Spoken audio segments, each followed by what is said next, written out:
So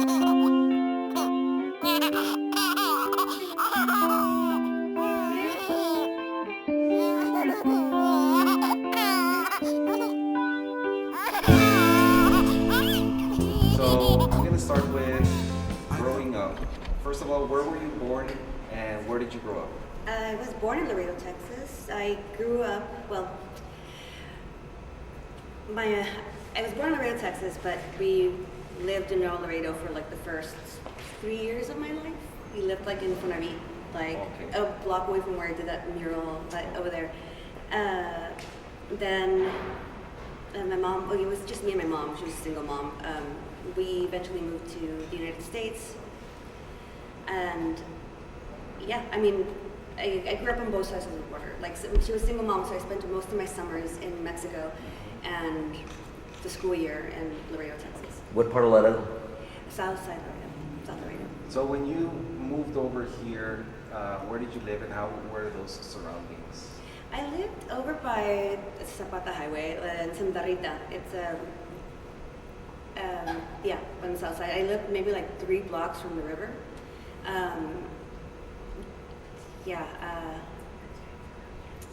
the surroundings. Sorry, again, my mom was a single mom, so I moved schools a lot.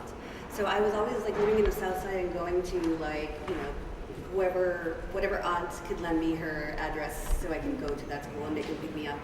So I was always like at other people's houses. Yeah. And my aunts were very like, they had like the little doilies and the little like tchotchke stuff, little French dolls, like a porcelain with like, I just used to love to stare at them. So yeah. Nice. And I guess I had the fortune to meet your mom, and you were telling us that she played a large. Should I use the mic? Yes, you should. Or talk loud. Hello. So I got the pleasure to meet your mom. Is she here? No. Okay. And you were telling us that she has been a big influence because she does art as well, right? And so can you tell us about that? Growing up with an artistic parent. Well, she is artistic now, and she just started painting like a few years ago. But she would, I think she always like knew she liked to draw. So it was one of those things where like it wasn't an option. She was too busy doing anything. But she tried to like take me to places to where I could learn art, and it was, I mean, there was hardly any resources in town. So the closest thing we would find were the papelerias, the school supply shops in Nuevo Laredo. They would give classes I learned how to do like a dibujado there and like make my own clay. But yeah, that was the extent of like the yeah. Okay. And so in a way we could say that then you have influenced her to now do art, yeah? I think so, yeah. It's great because I know that she's always loved art, you know, in our own way, because I mean, we don't have museums or she didn't really have knowledge of like painters or whatever, but it was something that she really liked and she helped me pursue. Yeah. What about siblings? Do you have siblings? Do they do art? Well, no, I have two. I have a brother who's 23 years old and a sister who's 21, but they're from a separate marriage. And I'm 35, so I was like an only child up until like I was 15 years old. So I played, you know, it was a lot of time to be alone in my own head and doodling and talking to myself probably. Yeah. Nice. Now looking back and thinking about, I guess, your surroundings, growing up in Laredo, does that still kind of like come in through your work? What kind of imagery comes into your work? Yeah, no, for sure. I think living on the cusp, like on the border of 2 countries had a big impact because, I mean, yes, most of us are like Hispanic in Laredo, Texas, but when I came over here, I didn't speak the language, right? So, Disney movies were like all the rage, the princesses and everything, and I would memorize everything, but I wouldn't know what they were saying. So I have this I just remember I have this, almost like Rolodex of images that I collected from when I was younger. I grew up around chickens, goats at the weekends, and then you come over here, my mom she was very glamorous. She was she was always dressed to the nines, I mean, to this day. So and she would always try to take me and expose me to something different than where we came from. So there was always this like mix of two types of cultures and ways of living and imagery and things that we hold precious. Like it just Yeah, I mean, myself, growing up like that, also crossing from Laredo and over here, there was that big switch of like, my grandma also having like chickens and, go get an egg so we can cook breakfast and all this different, just the surroundings with like the sounds were not the same, and now they have even, the distance has, I feel that it's enormous still, from what it is or what it was to now. Yeah, and it's always like two extremes. I mean, it feels like Laredo's its own world. It's there's, I don't know. I'm not saying we go when we go glam. Like we go I don't know. It's its own world. Like the quinceañeras are epic. Yes. The weddings are like bigger than anything I've ever been to. Like in further up north, like in San Antonio or anywhere else. It just there's like this pride and the look and the aesthetic that just really kind of stayed with me. I mean, well, I'm sorry, this is like a compliment, but I love Laredo, remember Laredo people, women, like they feel like, that was really great hair, or there's always like something, they're like arregladas, like, yeah. But that's, and then you have, living in Nuevo Laredo with my grandma, she lived, the streets were paved where she lived, so. Where was this? Man, in Nuevo Laredo, it's like, I just know it's like you cross Peru when you go over that bridge. It's like deep in there. Okay. I played with the neighbors, we were all barefoot. It was a big contrast from life. And so growing up not having, let's say, the exposure to art or artists as we know now, going to university, but through having that influence of like always working with like my mommy asking me, mom was doing like the Easter egg and always being involved in that kind of stuff, like the crafts of it. Then when do you decide, or how do you decide, I want to be an artist? I didn't even know it was an option. I moved out of Laredo right out of high school in 2004, and I switched my major a couple times. I dropped in and out of college, and it wasn't until I had my daughter, okay, get your things together, like you gotta get it straight, like figure out what you're gonna do. So I went back to school and decided to be a bilingual teacher. I took a painting class as an elective to fill time, so I can get my full financially. And I just I never looked back. It's something it just went up there. I can't see myself doing anything else. And where was this, in San Antonio? In San Antonio College. San Antonio College. Yeah. Where did you go to school there and then finished? I went to school there. I got a scholarship from there, and then I went to UTSA, and I think that's where everything kind of just is networking. People, people, they put you in shows, and that's where it kind of just kept going up. Yeah, just like meeting people. Yeah, maybe one after the other, and then when I met Anna Montoya, and she put me out there. Yeah. And so, how is your, as an artist, your daily routine, or how is your studio routine? How does that work?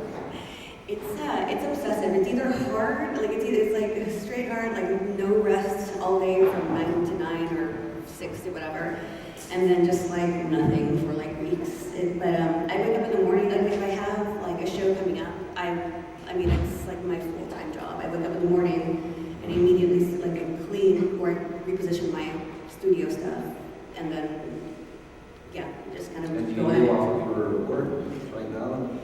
Well, I could live off of my work. I'm married, so I have support, which has also given me the ability to take this as far as I can and be able to get art supplies which are extremely expensive and have the space. But no, this is my full-time job, and Nice. yeah, I've been able to pay off a couple student loans, so it's been okay.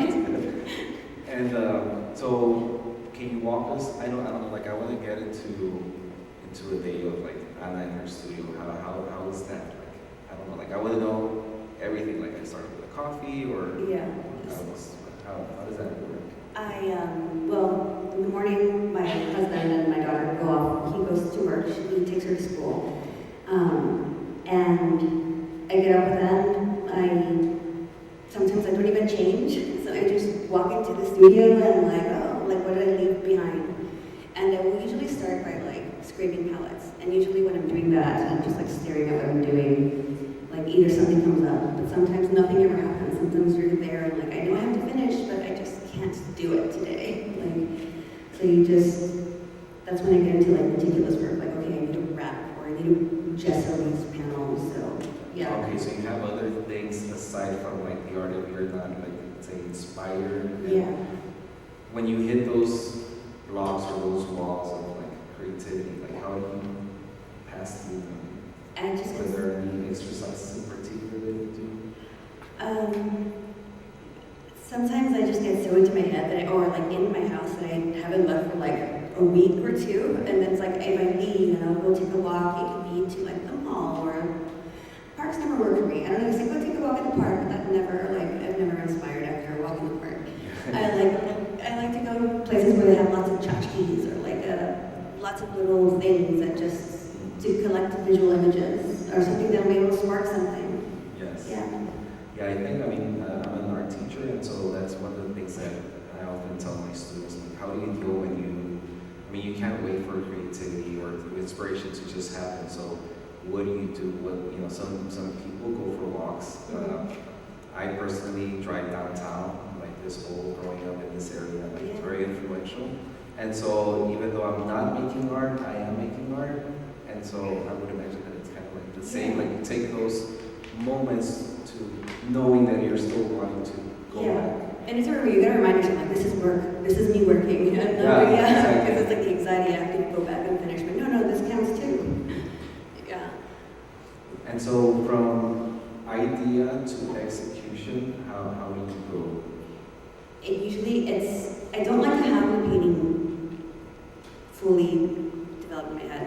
I usually think of one thing, I want to do something, I don't know, I want to paint something pretty in pink today, and I'll grab a Barbie, and then I'll start with that, or just a simple study of something, and then it'll develop into something else. Because almost sometimes it gets too realistic or too alike, it looks too much like a study, then you have to ruin it somehow, or make it, I don't know, not ruin it, but make it not so like a photo of what I'm inspiration. Also, how do I start? Yeah.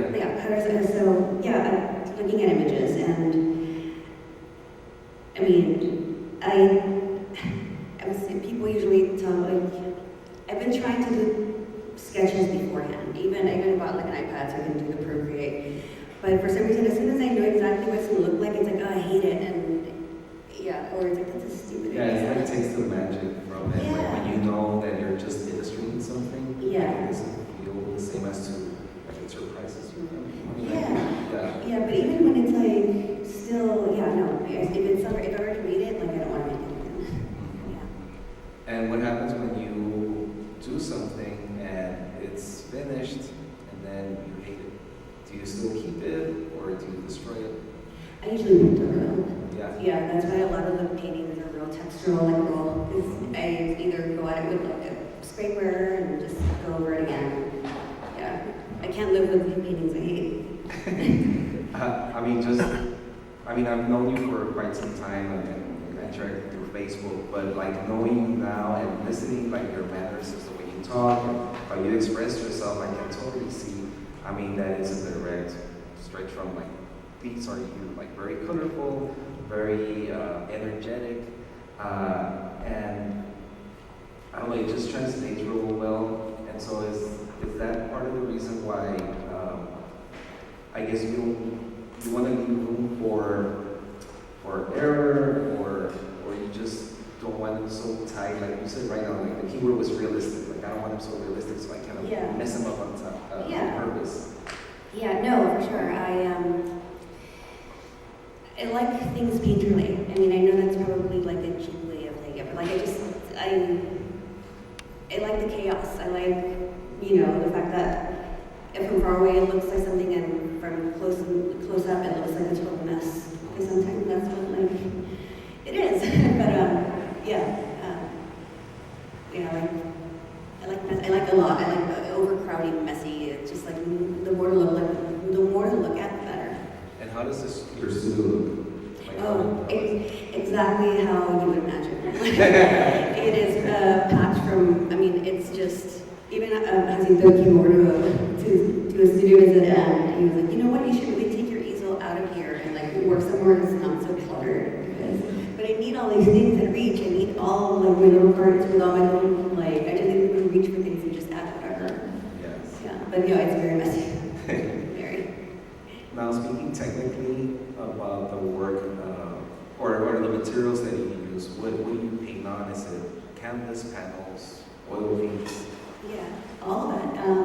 I prefer canvas. I prefer canvas, but since I've been putting so much on the paintings, the canvases, like if they're not super reinforced, they start to kind of like warp a little bit. So I've been using panels, and that has given me like the freedom to add basically anything. I can cut a hole in the panel and like refill it, or like,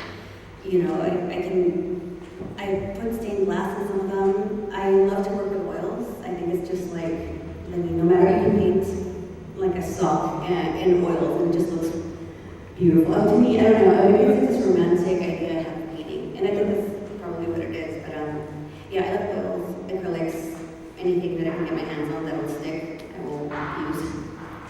Well, coming from like the painter, very painterly style, oils are just perfect for that. They leave the trace of the brushstroke. But I also noticed that there's, I don't know, do you use like some sort of like cake? What do you call those? Yeah, those are like a mix between like gel medium, some of them is gel medium, the shiny one, and then the matte one is, I use like caulk, like acrylic caulk. And I pipe it through bags. I put them in bags and like I tint them with color, and I use it like cake. Like using that cake. Yeah. Nice. Yeah. Now going into, so I'm almost done with questions, I guess, because I do want to have time so that we can do an art walk and you guys get to ask me questions. But just before we go there, I mean, looking at these paintings, there's a lot of imagery that gets repeated, like the chicken, the eggs. There's the iconography of like the knowledge of art history and the work, like the Jericho and then Venus, and like everything is like this bombardment of like the culture, and they're beautiful. I don't know, like almost like. For me, like I almost want to lick them because they're like so juicy and tasty. I don't know. But even over all these layers of beauty, to me, it feels like there's another layer of something going on that is not that beautiful. I mean, there are things like, for example, there's like the skeleton, or there was one in particular where she's holding a chicken but a little too tight, and the ladies with their eyes blinded.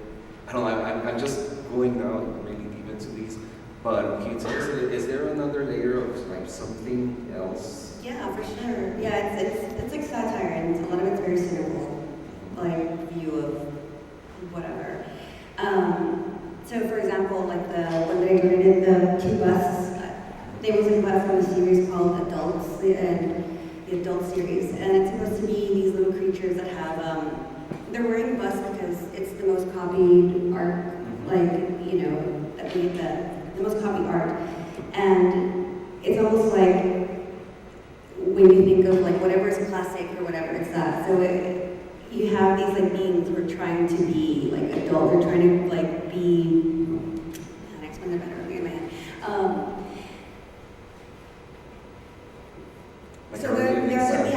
There's like these like busts, and you're supposed to kind of like fit the mold. You're supposed to fit the mold, and they're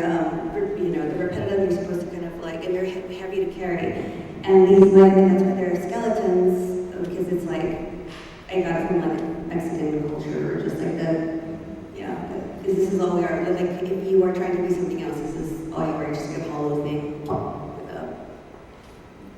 mask. Yeah. And then, I mean, just like I said, like the weight of the bust of this, marble just adding all this weight, but then like somehow these see-through skeletons still are holding on to these things that we have to fit in. I mean, that's... Yeah, and that's the point. Like, I wanted to add like some other things that were just kind of leave open to interpretation. But yeah, for sure there's some like a little darker thing on it. I mean, she's drinking from a cracked, glass of champagne, and there's banana peels all over.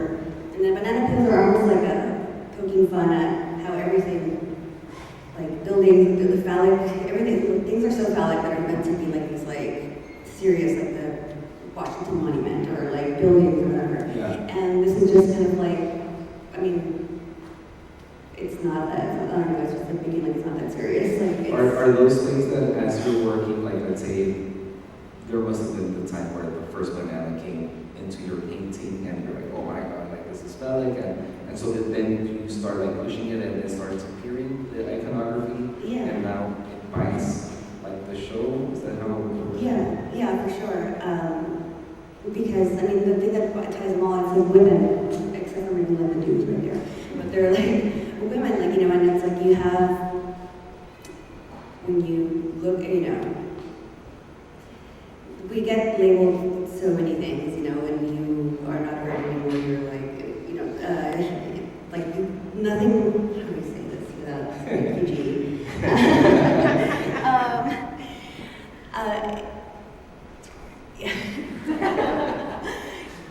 Like a banana doesn't have the power to change your persona. Doesn't have the power to change who you are, right? But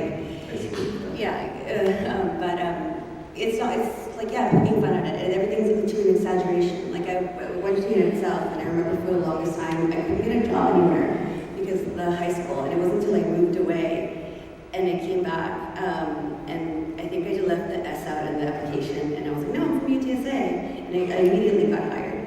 And then I kind of got the idea, like you have to look the part every time in order to be perceived as like enough, or like given the chance to to be given a chance. And that's why a lot of these the Antoinettes or the figures have like things carrying. It's like a lot. It's like I have everything. Like look at everything. Excess. There's a lot of excess, and it's just like I think that's how I don't know. I love things, I collect things, I'm a hoarder. It's like, and it's just everything I ever need, it's going to be right here. Yes. Yeah. Well, right now, I mean, I'll just ask you maybe two more things, and you can answer them as we maybe take a walk, and I'll open it for the rest of you also to maybe have questions. But I guess last two things that I want to ask is, how do you choose titles, and also, the other one you already answered. So like how do you choose the titles? Do they come afterwards? It's kind of like first you have the dog and then you name it, or you're like, I'm gonna get a dog and I already know its name or something. I don't know. Yeah. I hate choosing the titles. It's like it's so definitive, and it's like I know. Yeah, but I try to make it something playful, where it's kind of like, because it's like no kind of like if you don't take it too seriously, it's always something a little like that throws them off a little bit, like something in jest. Like spring chicken, like it's a quinceañera, right? And it's like your eggs are fresh, and like you're like pregnant, right? You're not eating it like that, and you have this spring chicken. It just kind of it comes after. Okay. Yeah. Okay, now code switching. Tell us about that. Code switching. Okay, so code switching is like what the act of like going back and forth between languages. And maintaining the same dialogue. And that's something that living in the border, we had to do. I can only speak Spanish to my family. I can only speak English, I can only speak English to my husband and my daughter.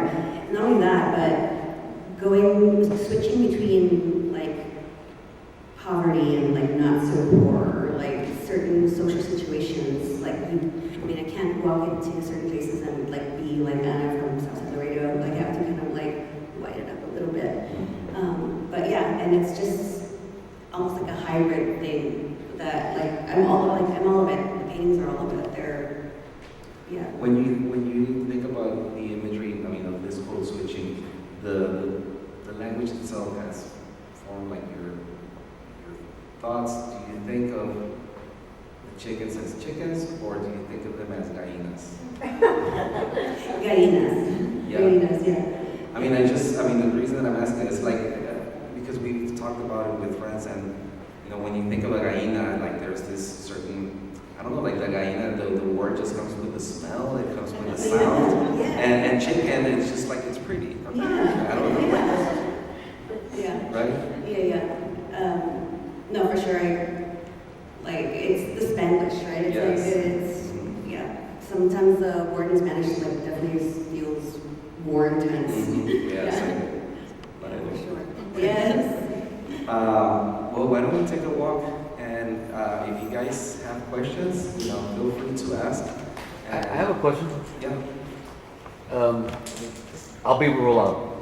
So, technically, you paint realistically, representationally, but then you'll do like the bananas and the chicken. You'll do the almost childish outline. Is there significance with that, or should I just leave it alone? Like? No, yeah. It's to almost take the seriousness out of it sometimes, and it's like I was saying, when it looks too much like what it's supposed to, it becomes boring. It's and it's I don't know. I love art making. I love.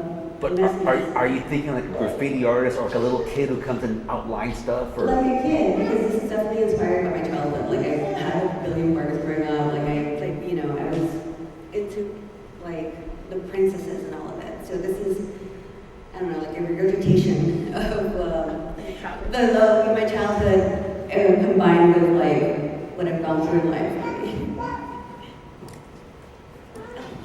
Just a quick question about, I arrived a little bit late to your you've already answered it, but I'd just love to know if there's any like mentors in your life that really helped shape you, or like growing up in Laredo, if there were specific people or places that really helped drive you as an artist that leaving, like coming back, mentorship.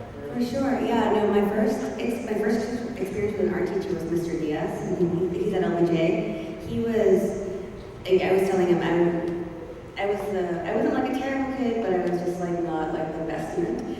And like he took the time with me to like show me like techniques. Or I think one time and they didn't let me go to a dance, and I had to stay in the class because like I got in trouble or something.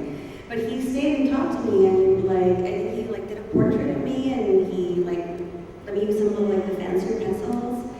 After that, it was Mrs. Seals from the United South, and she was just like my safe space during high school. Like hormones and like drama in high school, and I would go with her, and I mean, she was the one that put me in the first in a like one of those competitions, local like live down or something. I got second place. It was an A, but it was a lady coming out of it. But no, she did. I mean, yeah, she was amazing. She showed me how to look up like artists. Like I knew more than like 3 artists next to her. So becoming an artist was something that you sort of had to struggle, but like were there people in your life that you saw as artists that you felt that made it feel like you could become that easily, or were there artists in your family? No, it never thought this was an option. Even having like amazing mentors, and like I didn't think that, I think when I told my mom, I think I want to major in art. Like, oh, okay, well, obviously, well, what are you going to do with it? So my mom started telling people that I was an architect major. And she was like, it's drawing, it's almost the same. I was like, no. No, but was it like when, yeah. That's helpful. Thank you. And how do you feel now, calling yourself like now I am an artist? It doesn't feel real. Seeing your kid like asking, Mom, are you doing this? No, it doesn't feel real, honestly. Like I don't consider myself an artist. I consider myself a painter. So I feel like I'm gonna be an artist, but I'm painting for now. Or I'm at the cusp. I don't know. It doesn't feel real.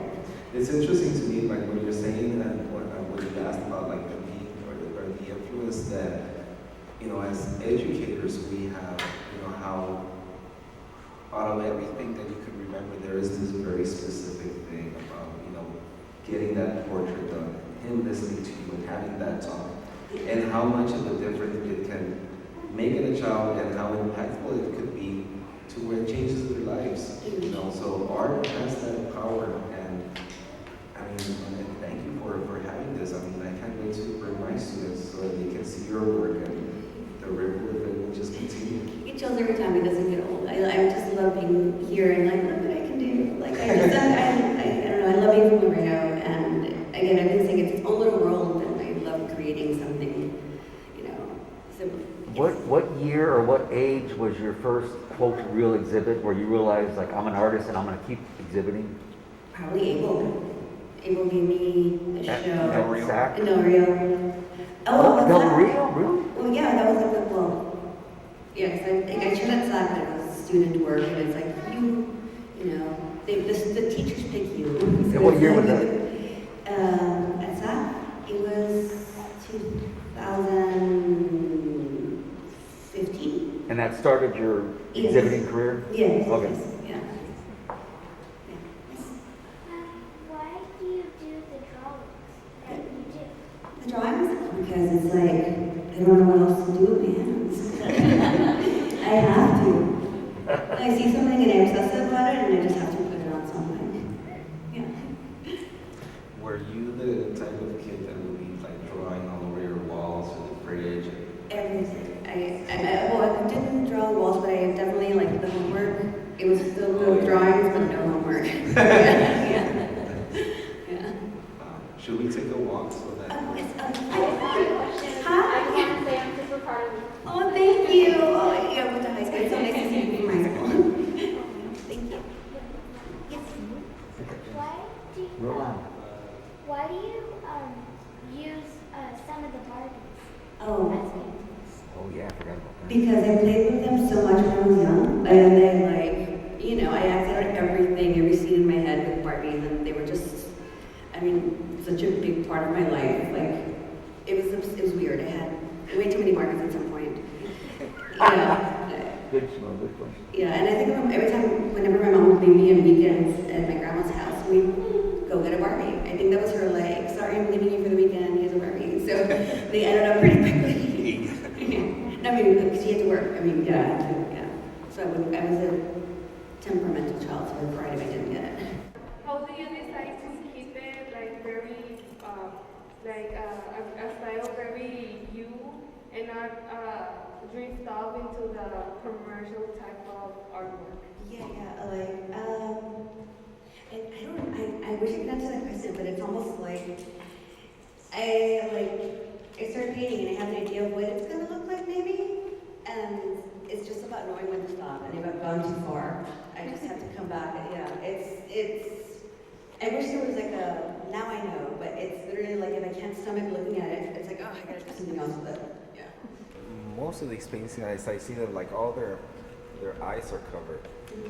And the thing is that you have like the person, and normally, traditionally, we see the person as the main character, the main thing.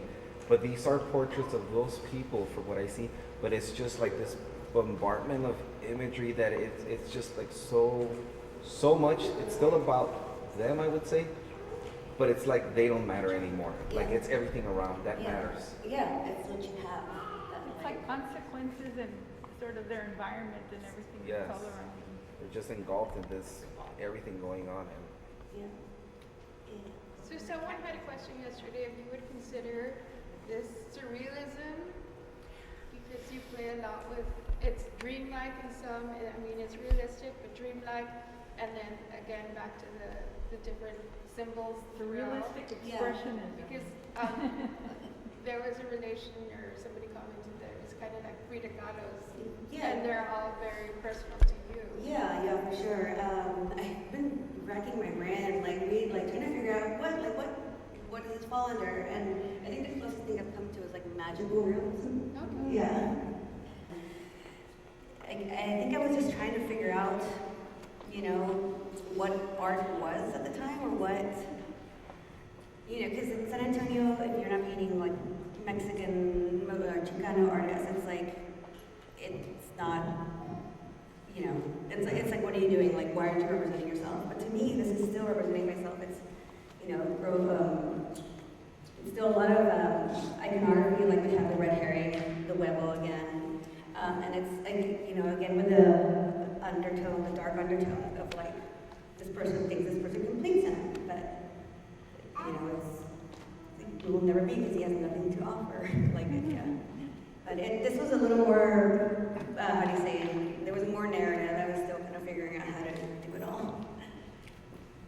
Yeah. Can you say more about, I think it's actually really interesting, just growing up in San Antonio and feeling like it was really hard to associate yourself with that cultural landscape because you sort of had to fit that mold. Yeah. And there's so much of like Western iconography represented here, and you're sort of like fighting against it, but representing it. You're sort of like, Yeah. I can see the like struggle to define, not necessarily the struggle to define your style because it's very clear, but who you are within the larger cultural landscape. For sure. Can you say more about that if you feel comfortable talking about it, or like how you found that? Yeah, for sure. No, I mean, like, you know, you go back to Nuevo Laredo and like forget a word in Spanish, like she thinks she's a gringa, like she thinks, you know, or you go there and, or, you know, there's this very idea set of what like Mexican American art, Chicano art is supposed to look like. And, you know, or they're like, oh, you don't look Mexican, or you don't sound Mexican, or you don't sound like you're from the South Side. And so there's just like, we're also like a mix of everything. We're like, yes, I'm from like the border, but I absorb all these, you know, this is what was taught in school. Like, this is what you learn about in school, this is what you're exposed to. Yeah. So it's always this like push and pull. That's exactly it. Like, it's push and pull of like, too much of this or too much of this, but at the end it's just like, you know what, I'm all of it. Like, it's like, it's all of it. Yeah, I love it. I think your work is really smart and beautiful. Thank you for just like pouring your heart out for all these things. Thank you, thank you. Do you do sculptures? Yes, I haven't lately because I don't have any room, but I love to, that's, yeah. These paintings, I mean, if you're saying, like, I can see now, like, this one is more controlled in a way, and I can see a lot of confidence, like these other ones.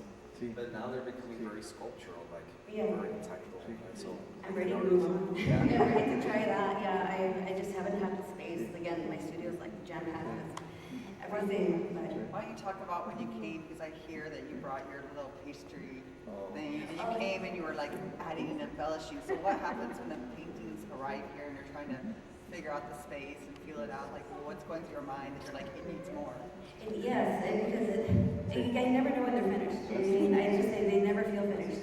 And especially here, coming back home, it's like I wanted to be like all of it. And, you know, seeing them on display without the crowd of everything in my studio, you know, it just kind of, yeah, it just always needs more.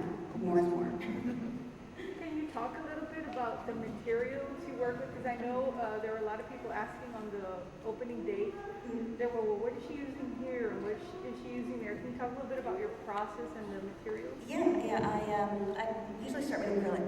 I base kind of like, just to kind of flesh out whatever idea I think I have, like, or where I think it's going. And then I kind of build a hierarchy of like, okay, well, I gotta start with the water-based stuff first before I get into like, before I commit to something else. But then sometimes it doesn't work out and I have to cut like a piece out, or I have to just like completely scrape things off. But yeah, no, I use like window caulk, I use like gel medium, I use the crayon looking things, they're pigment sticks, and oil pastels. And I like, you know, I like the childlike playful thing. I wanted to, yeah, just so it's not too serious. So I'm sorry, I'm looking at the wrong side. Where you have the pastry bag, you use the caulking? Yes. Mixed with acrylic or something? Mixed with acrylic, yeah.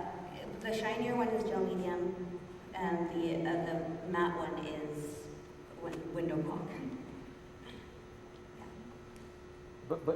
And you kind of told me that you came across a bunch of these tubes. and instead of just to make lines, you actually started actually learning how to do cake Yeah. decoration. Yeah. Because I love making, the little crafts. I love making little flowers, like really cheesy things like that. So like any opportunity to like add glitter and flowers and like, yeah, I'm all over it.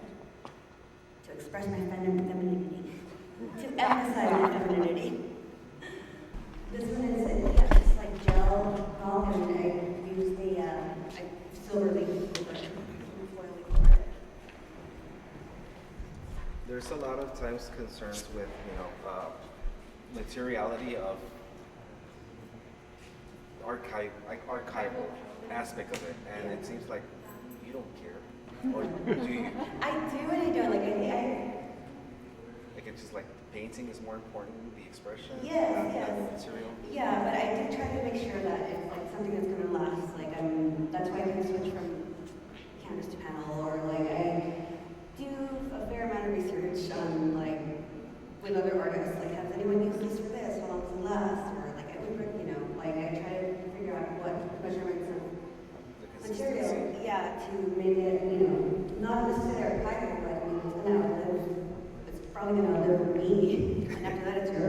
Just kidding, but no, yeah, they're pretty sturdy, and I even left it out in the sun just to see what happens.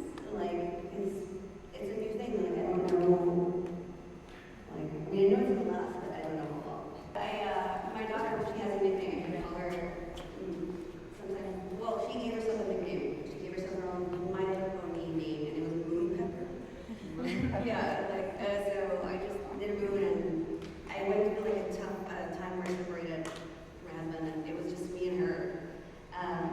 And yeah, I just remember I had her make a drawing of a cat and like maybe like a kitten, and this is what she came up with. Like in space. So she drew that, or you interpreted it? She drew it, and then I kind of like projected that piece to like. Is that you guys, you and her, Yeah. on the moon? Yeah, contigo hasta la luna, with you to the luna. So the bulls and cows, lots of people also have questions about why you do this. Yeah, I always get to ask, you're a tourist like I am, but that's not why. Do you remember like La Narvaez meat market? There was always a cow like way up, like just up there. Cow heads?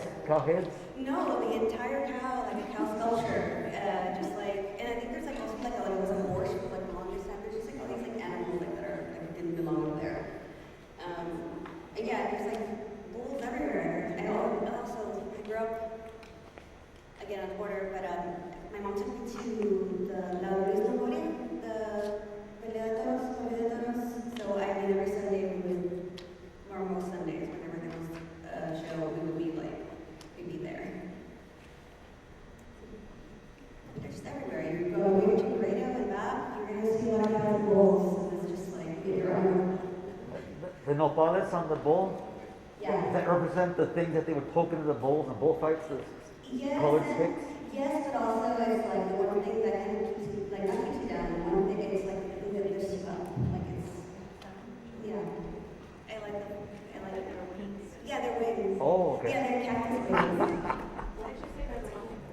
No, it's like, pan en la frente, and when there's also this, you embrace your culture, there's also this you. It sounds like corny when I say that, but yeah. This concludes the artist talk. I want to thank Anna for her time. I Hey, want to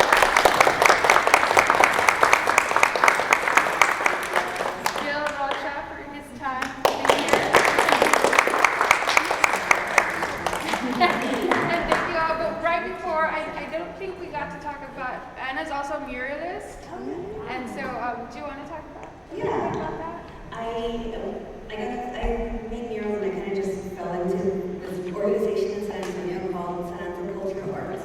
They're on the west side.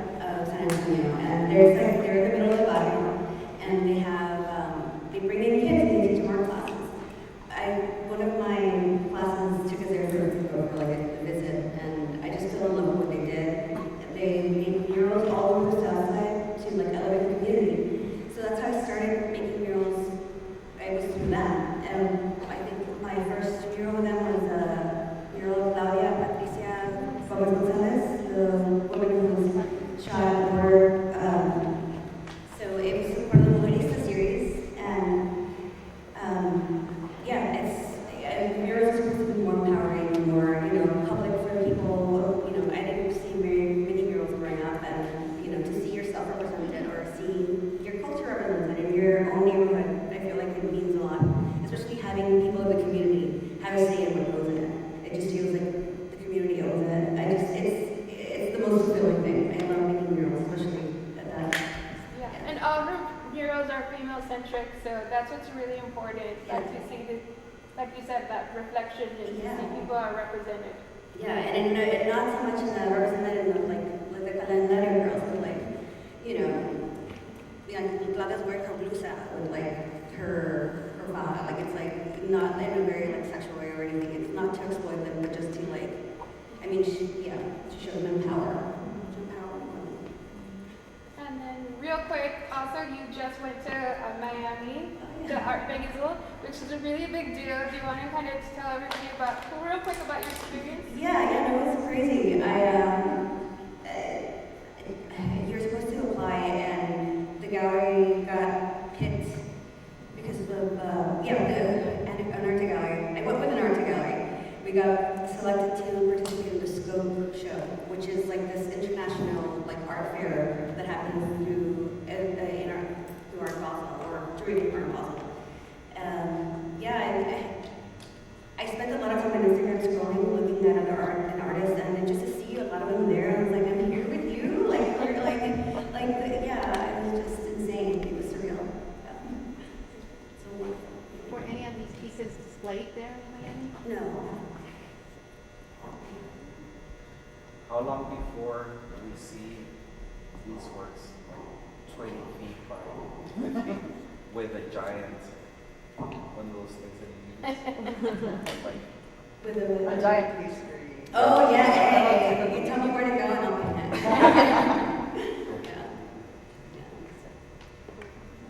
Well, thank you, Ana. Thank you, Hernandez. Hey, hey.